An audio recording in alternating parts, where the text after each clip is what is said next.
बच्चों आज का टॉपिक है हमारा जल के गुण।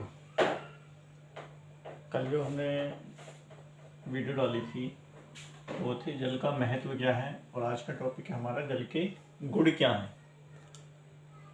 तो वीडियो शुरू करने से पहले हमारे चैनल को सब्सक्राइब करें, लाइक करें, शेयर करें और बेल आइकन दबाएं। और वीडियो शुरू करने से पहले हमारा ख़ास ध्यान है कि हमारी वीडियो को ज़्यादा से ज़्यादा पूरी वीडियो देखें। जल के गुण यानी वाटर प्रॉपर्टीज़। जल के कौन कौन से गुण हैं? जल के विशेष गुण को जानने से पहले निम्न बातों को जान लेना आवश्यक है। नंबर 1 है विलायक। विलायक द्रव में कोई पूर्ण रूप से घुल जाने पर उस द्रव को विलायक कहा जाता है।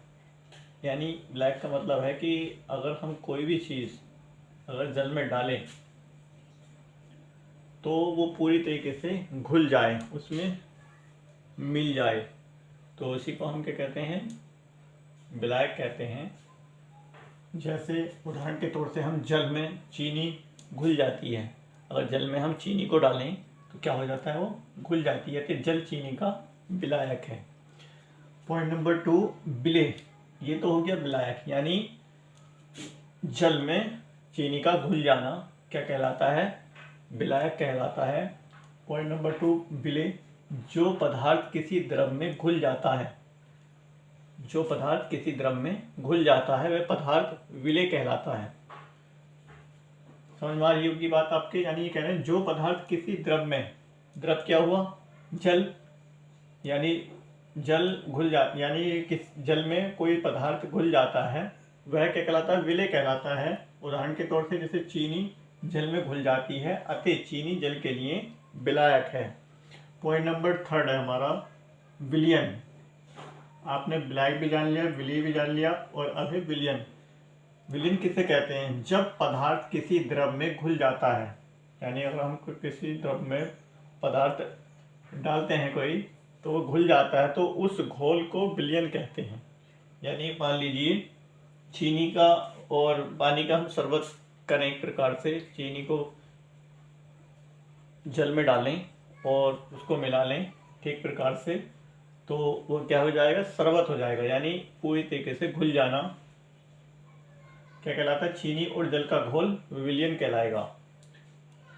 जल एक उत्तम विलायक है। इसमें अनेक पदार्थ घुल जाते हैं, जैसे नमक, चीनी आदि। जो पदार्थ जल में घुल जाते हैं उन्हें घुलनशील पदार्थ कहते हैं। यानी जो पदार्थ जल में घुल जाते हैं उन्हें क्या कहते हैं? घुलनशील पदार्थ कहते हैं। अब कुछ पदार्थ ऐसे भी होते हैं जो जल में नहीं घुल पाते हैं, जो जल में नहीं घुलते हैं। तो वो पदार्थ कौन से हैं जो जल में नहीं घुलते हैं? वो पदार्थ कुछ इस प्रकार से हैं।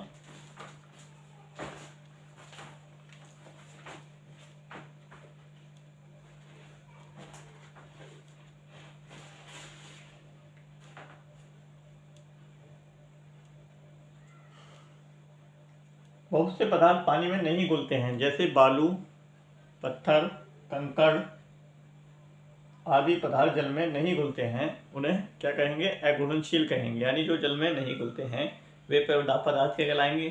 अघुलनशील। और जो घुल जाते हैं उनको क्या कहलाएंगे? घुलनशील पदार्थ। आप अच्छी तरीके से जान गए होंगे कि जल के गुण क्या हैं। यानी आपने ठीक प्रकार से पता चल गया कि विलायक क्या होता है, विलयन क्या होता है, विलेय क्या होता है, विलयन क्या होता है, और घुलनशील क्या होता है और अघुलनशील क्या होता है। यानी जो जल में घुल जाता है वो घुलनशील हो गया, और जो नहीं घुलता है वो अघुलनशील होता है। यानी जैसे घुलने वाले क्या हो गए? जैसे चीनी और जल। और अघुलनशील क्या हो गए? जैसे बालू, पत्थर, कंकड़। अगर इसमें हम पानी में डालें इनको तो क्या होगा? ये नहीं घुलेंगे। तो ये क्या हुआ? जो नहीं घुलते हैं वो अघुलनशील हुए, और जो घुल जाते हैं वो घुलनशील कहलाते हैं।